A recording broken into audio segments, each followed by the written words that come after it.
Tonight, the Blue Jackets finish off their season series with the Vancouver Canucks. They come into this game off a big win on the road. Jody, it was the last trip ever to Joe Louis Arena on Tuesday in Detroit. The Blue Jackets got behind early, came back, took the lead, and then after Detroit tied the game, it was Seth Jones in the overtime, hammering home the shot.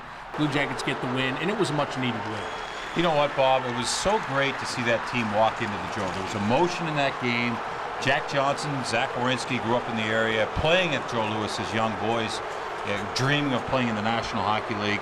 And to see the Blue Jackets get that victory, love the celebration after. 3-on-3 was exciting. The Blue Jackets found parts of their game, and I think that is the takeaway from the game of the Joe. There are also some individuals finding their game once again, namely Boone Jenner and Brandon Dubinsky. Dubinsky had a 3-point night. The other guy on that line is Cam Atkinson, and he says between the three of them, they're comfortable because they've played together for so long. We played together all last year, so they know, my style of play, where I'm going to be in the ice, and when they're both working hard down low, I just try to open some room up for them and try to get in those little areas where I could get the puck and hopefully shoot. So we've been doing a pretty good job, and hopefully we can continue.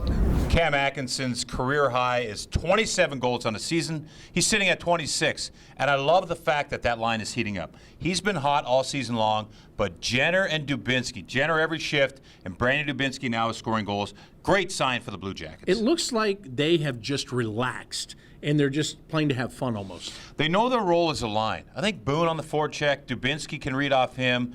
They do a good job of finding Cam in those areas. Cam got one last game. Just a well put together line, and they're finding each other in those areas. Love the way it's coming together. The Blue Jackets know this game is important. It is the first of 7 in a row that they're going to play here at Nationwide Arena. And they only have to go back to last week where they played a good road game, even though they lost in overtime in Pittsburgh, and they came back here and fell apart against the New Jersey Devils.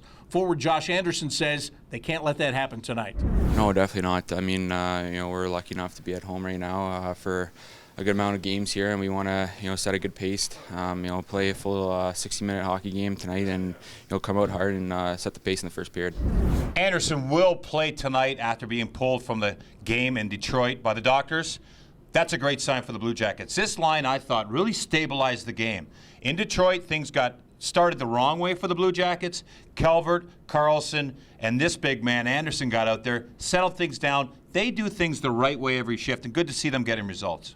The last time the Blue Jackets played against the Vancouver Canucks, the Blue Jackets had a lead. The Canucks came back. They tied the game late before the Blue Jackets won in overtime. That was all the way back in December. Right now, this Vancouver team is one that's sitting out of the playoffs. They're looking to get in, but they are struggling. They've lost 5 out of their last 6 games, including their last game, which was in Nashville. But they still have some very dangerous players. When you look up front, you always have to start with the Sedin twins. They have led this team forever. Bo Horvat was a guy that went to the All-Star game this year. And Brandon Sutter, you need somebody to win a big face-off and play well on the penalty kill. He's your guy. I like Brandon Sutter. He's really an identity guy. He's won a Stanley Cup in Pittsburgh.